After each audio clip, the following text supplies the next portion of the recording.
Hi, welcome to part 2 of my sequencer building series, which I build a sequencer within processing and super collider. So hopefully you join me for part 1. If you haven't, hopefully you have this code somewhere. In any case, we're just going to build on this code. And in part 1, we made a cursor and we made a sort of box area, and that's what it looks like there. Moving cursor. Now let's go ahead and save that as. We'll do part 3, and we're going to establish a beat grid. Oops.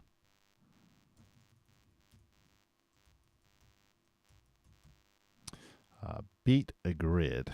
Okay, so let's start with the smallest increment that I want actually beats to happen. And so I'm going to do that at the 16th note. I think a 16th note resolution.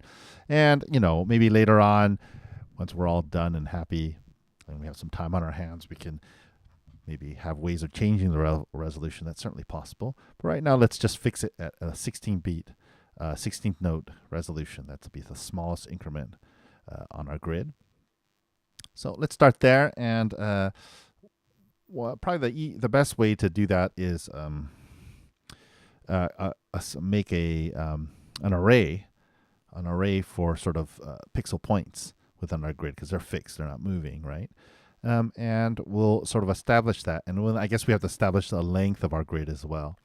So if we talk about maybe 4 measures, that's fairly typical. So we'll do 16 notes. So 4 measures, 4 beats per measure. That's 16, and then another 4 within each beat. So that gives us what? 64? Yeah, 64. Okay. So let's go ahead and establish. Let's make a 16th note array.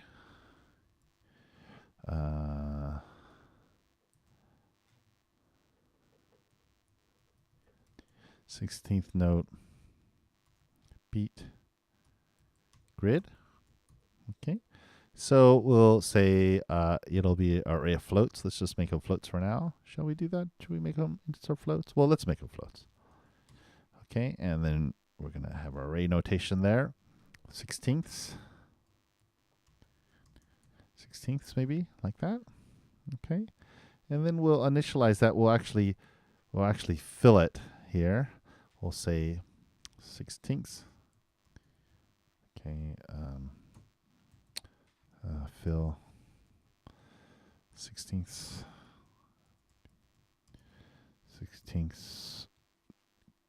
note or beat grid array. Okay, so 16ths, what do we call it? 16ths. 16ths equals new float. And it's going to be, what are we, 664 places long, right? So we can get all the 16th notes in. And we can actually go ahead and do the calculation here with a for loop. We have to establish how. So the first thing we establish, here we go. Let's just actually make ourselves a note. Establish how many pixels each 16th note takes up. Okay, and how do we do that? So, I think a simple division will do, won't it? So we need a variable here. So we need a variable called, let's call it float, and we'll call it 16th. What do we call it? SIXT. 16th length, LEN. In pixels, something like that. That's a very long variable name, but oh well. Well, we'll just keep it. That's fine. Okay. And we'll just say, basically, I'm going to copy this. It's way too much to type. My dog's having a licking fest here. Okay. That's not my heavy breathing. That's my dog's. All right. 16th length pixels. And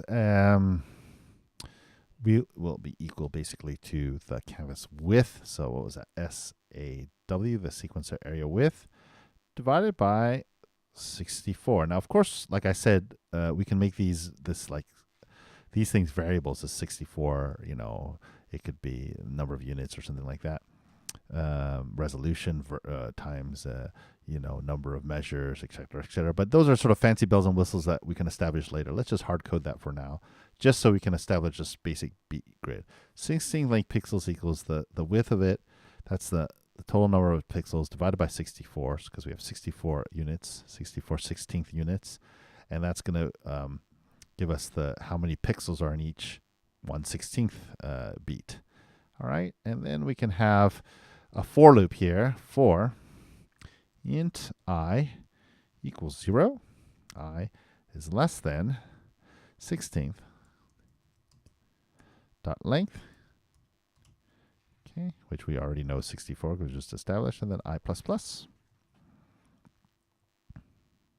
Okay, now what do we want to do? We want to fill each member of this array, 16th, with a pixel value, with an x value essentially.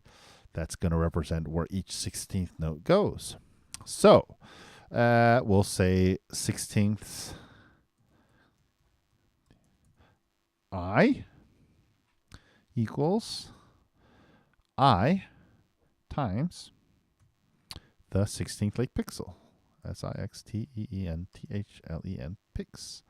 So if, for example, 1/16th note, or the duration of 1/16th note, is 10 pixels, we're going to have a 16th marker at 0, right? Because that's really our first 16th note. Then again at 10 pixels in, and then again at 20 pixels in, and 30. So this I is just going to continue to loop for till 64. So 1, 0 times, so of course it counts from 0, right? Arrays.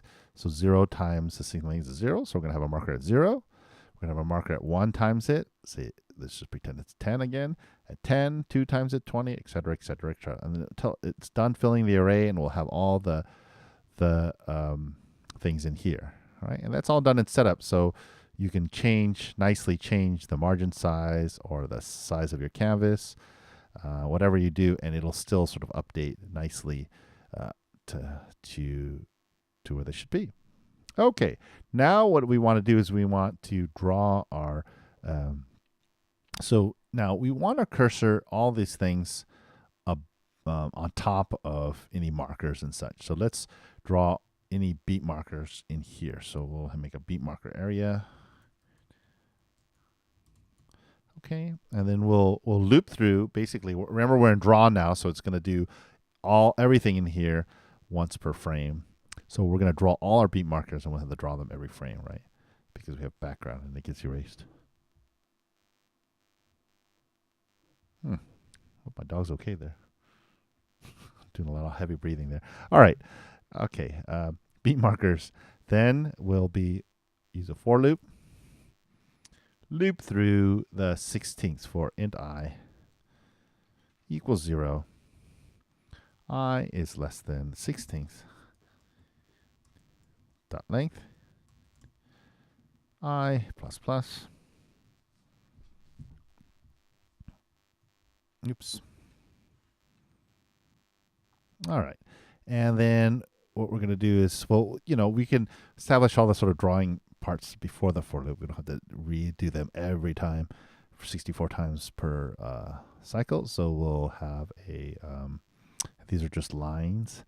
So we'll have a stroke weight. We'll just make them 1. And we'll stroke. And let's see, what color should our little lines be for 16th notes? So it's a lime green background.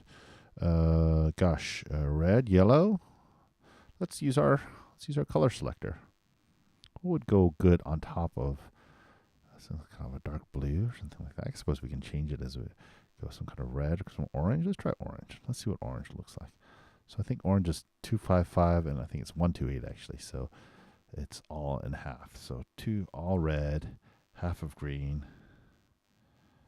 1, 2, 7, I guess, and then 0. Okay, so we'll make it orange. I can make it myself a little note too if you want to remind yourself that orange. Of course, if we change the color. We'll have to change our note, but then no problem. So we'll have stroke weight, stroke, and the line. We don't actually necessarily need to draw it from the top to the bottom. We'll make them some slightly smaller ticks. Oh, yes. So maybe this is a good time to do a middle, or shall we have something else? Let's see. Let me think about this for a second. We're going to establish like the length of our. We want to establish the length of our markers in proportion to our canvas size or our, our sketch size. So then if we change the sketch size, our markers will sort of change in length. I mean, I guess as a question, do we want to do that, or do we want to just always make them the same height regardless of how high our canvas is? Maybe we do just want to make them the same height. Okay, so maybe it's a good idea to figure out what the center of our canvas is. So we're just going to add another item and call it, what is it, center or middle? I forget which one is which. Let's call it middle, M for middle. Okay, and then we'll have to figure out what the middle is. So middle will equal, and this is the Y middle. This is between the top and the bottom. So it'll basically be the top, and then it'll be plus half of the width, SAW divided by 2. Okay, and we'll just, I'm not sure how operator precedence works in processing, so we'll just always very careful, just use parentheses, and it makes your code more clear too. So we have the top coordinate, which is the Y, and we're going to add, hello baby, we're going to add the width divided by 2. Oh, the height. See, I already make mistakes. Okay, the height divided by 2, and that'll be our middle. Okay, and so if we want to draw our middle somewhere just above the middle, let's establish a length. Let's just hard code it. Say we will make them 30, something like that, 15 up and 15 down. So if we have a line, then let's think about how we work this out. If we have lines for every 16th note, so its x value is going to come right from the 16th array, right? Because that's storing all of our x values for each of our 16th note. And that'll be useful later on for beats and everything. So this is a very important array, and we make sure we get it right. So the first, both x values, remember line is x1, y1, x2, y2, will be 16th array I, right? Because the 16th array is storing all of our x values. So that's our first x value, our second x value, et cetera, et cetera. And then the y is what we have to figure out. So we're going to have it from the middle of the canvas, which we just established, which is good. We made that middle. And we're going to have it, the top y, be minus some number. And we can make it a variable if we want, but right now I'll just hard code it. We said we were going to make these lines about 30. So minus 15, right? Because it's the middle minus 15. And then this x will be the same because it's a straight line. So we're going to have x2 be parallel, right? And then we'll have the y just be further on down, middle plus 15. Okay, so just to review this, for each of the 16th note array, so we made a 16 note array that stores all of our x values for our 16th notes, and that's simply just taking the length of our canvas or our sequence area, dividing by 64, which is the number of 16ths we're going to have, and then now this for loop is going to draw. So this, we'll just say this for loop draws all our markers for all 16th notes.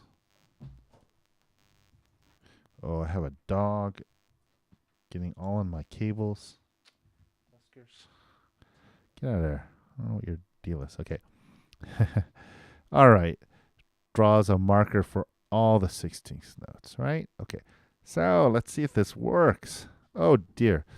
Can't evoke length on a array. All right. Okay. So I get confused because in Java it's dot size as a function, but in processing they replace the sort of Java size thing with length, and it's not a function. It's just a variable. So you don't need the little parentheses.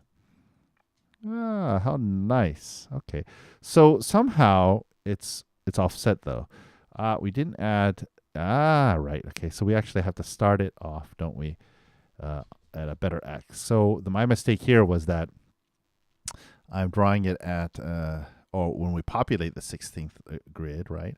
We say it's I times the 16 length time pixels. So we're assuming that it's at actually 0, right? Our first X is at 0, 0, which is the very left of our canvas. But we forgot we had a margin, or I forgot we had left some margins. So this will be the amount there, but everyone's going to have to be plus the, what do we call it? Margin size. So actually we start 30 pixels in first, and then we add each a 16th pixel length times, whichever marker it is. So we put that in. So margin size, add margin size, and it should be more or less perfect. There. And, let's slow that down just for view here. +1. Very nice. Okay. So those are 16th note markers. Okay. Great. So our beat grid is there. That's the 16th note markers, and we can just might as well mark up each of our areas. So let's do, and I'll tell you what, we'll put the smaller ones on top of the larger ones. So we can start though actually all the way in like sub areas here. We'll call this what shall we call it? Right, measure markers. Okay, and we'll just keep everything stroke weight 1. So we'll, just for organizational sake, let's keep that over here. Okay. And then measure markers, though, might be a different color. So let's make those maybe purple. We'll just have sort of a weird color scheme. You can change this if you want. So stroke. What is purple? Green and it's 128 and then 255 is red and blue. So 127 0 255 purple for measure. Okay, and then now we're gonna interpolate into our 16th note. One approach would be actually to create a different array for each of our different types of beats. So one array for just the measure markers, one array for whole notes, whole beats, one of the 8 notes, etc., etc.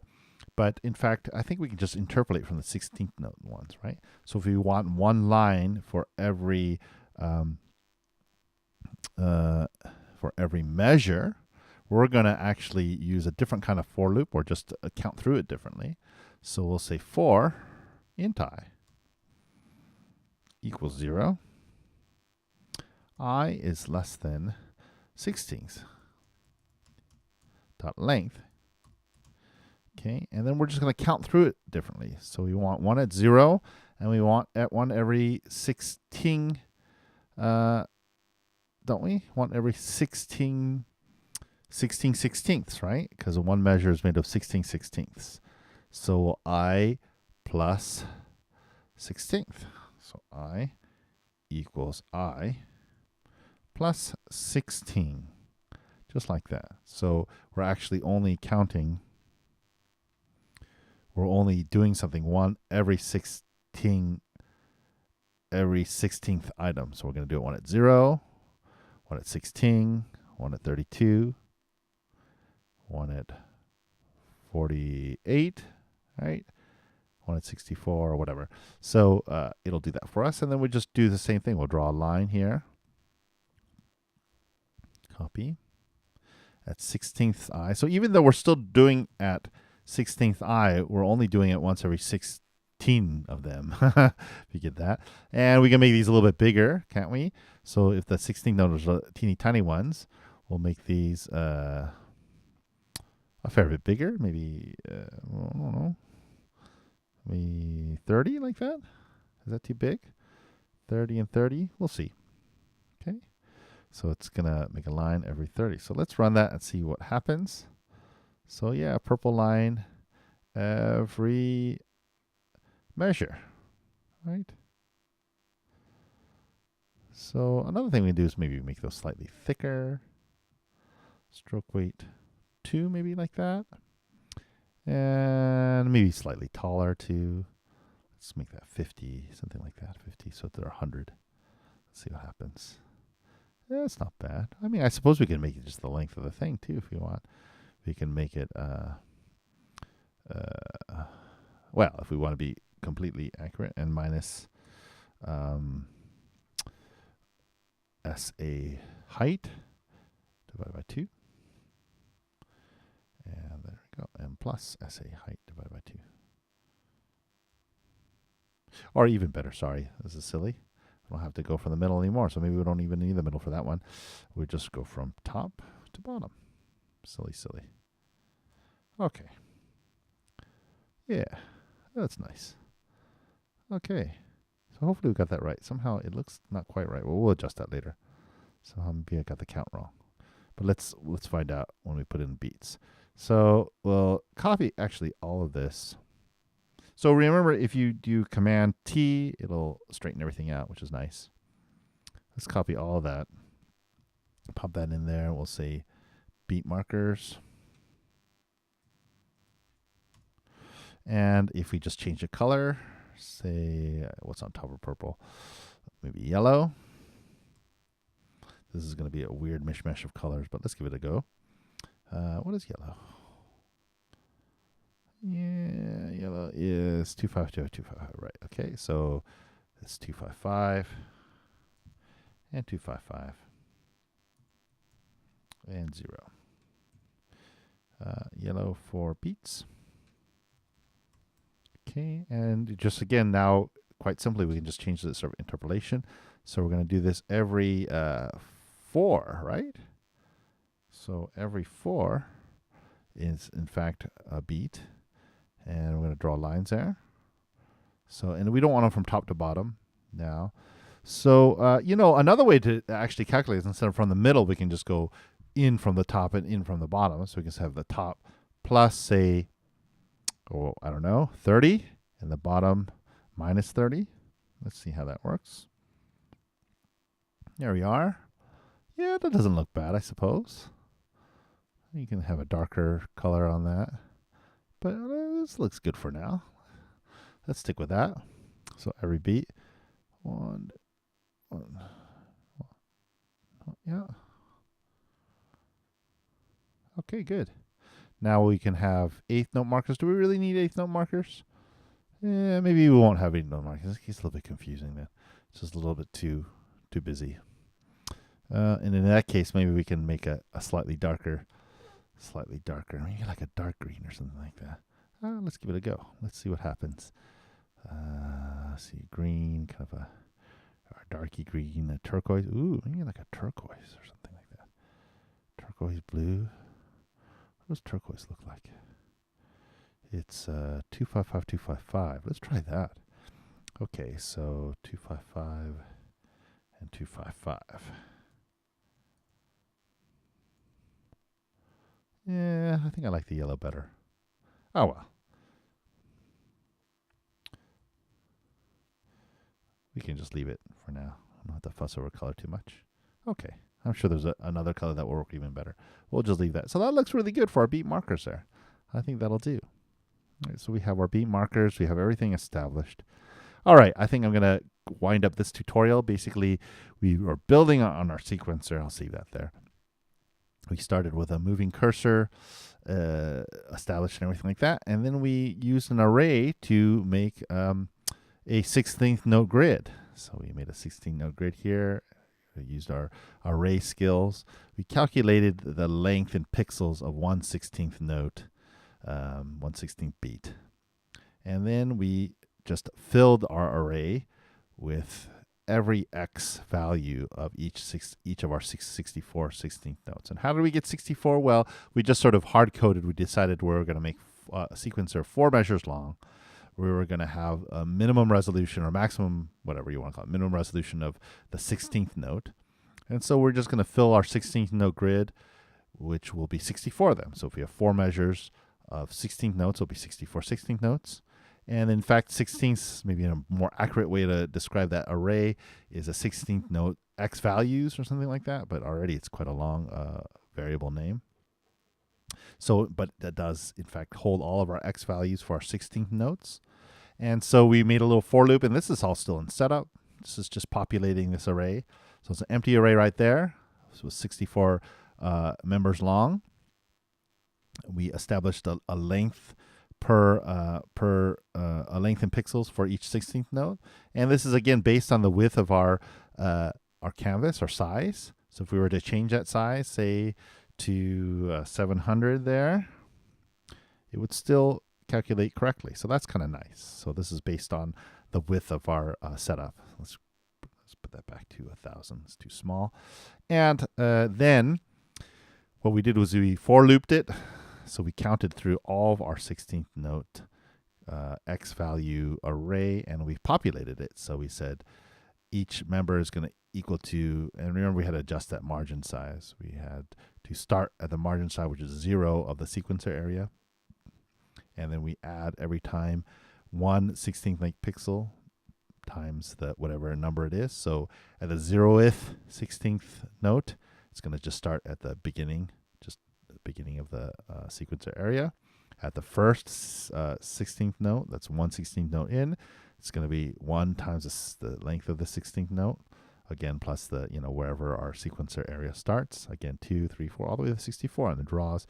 It fills this array with the x values of where each of our 16th node goes. And then we can use that quite easily here with a for loop here to draw all the 16 nodes by just looping through that array with all our locations and just making a line with the x location here, and the x location is the same because it's a straight vertical line. And then we just sort of hard-coded a length of marker. We just said we're going to take from the middle, minus 15 plus 15, so just around the middle. And then very simply now we can make beat markers for measures and beat markers for beats, because we can just interpolate from the 16th note array and just take a different chunk of it. So instead of making a line at every one, we're going to make a line at every 16 of them. And I count to 16 first, and then draw a line, and then count to the next 16, and then draw a line, which of course is where our measures line up. And then for each of our beats, so which is 4 then here, I equals I plus 4. So every 4 16th notes, we're going to draw a line, which of course is the beat as well. And we just change the color every time we make a new type of marker. And we have that all established, which is very handy. Oh, and just the one thing I did here now, instead of using the middle, which is kind of unnecessary, but it was good that we calculated that, we have a top and bottom. So we're just going to make the measure markers all the way from the top of the canvas to the bottom of the sequencer area. And then, slightly in for the beat markers, which is all adjustable, of course. All those could be made variables if you wanted to, but in this case, it's just easy enough to hard code it. So, and we have our lovely sequencer. So we still haven't actually moved our cursor. We're just sort of moving it by pixels. It's just adding a pixel every time. But in our next tutorial, we'll look at how to actually think of the cursor in terms of beats per minute. So we can actually have a time basis for our sequencer. So we can actually, make it like a real sequencer. Change it to 60 beats per minute, or 130 beats per minute, or 140, 180, whatever we want to do. All right. So I think I'll wrap that up for this tutorial. And this is part 2 of our sequencer maker or sequencer tutorial. And next time it'll be part 3.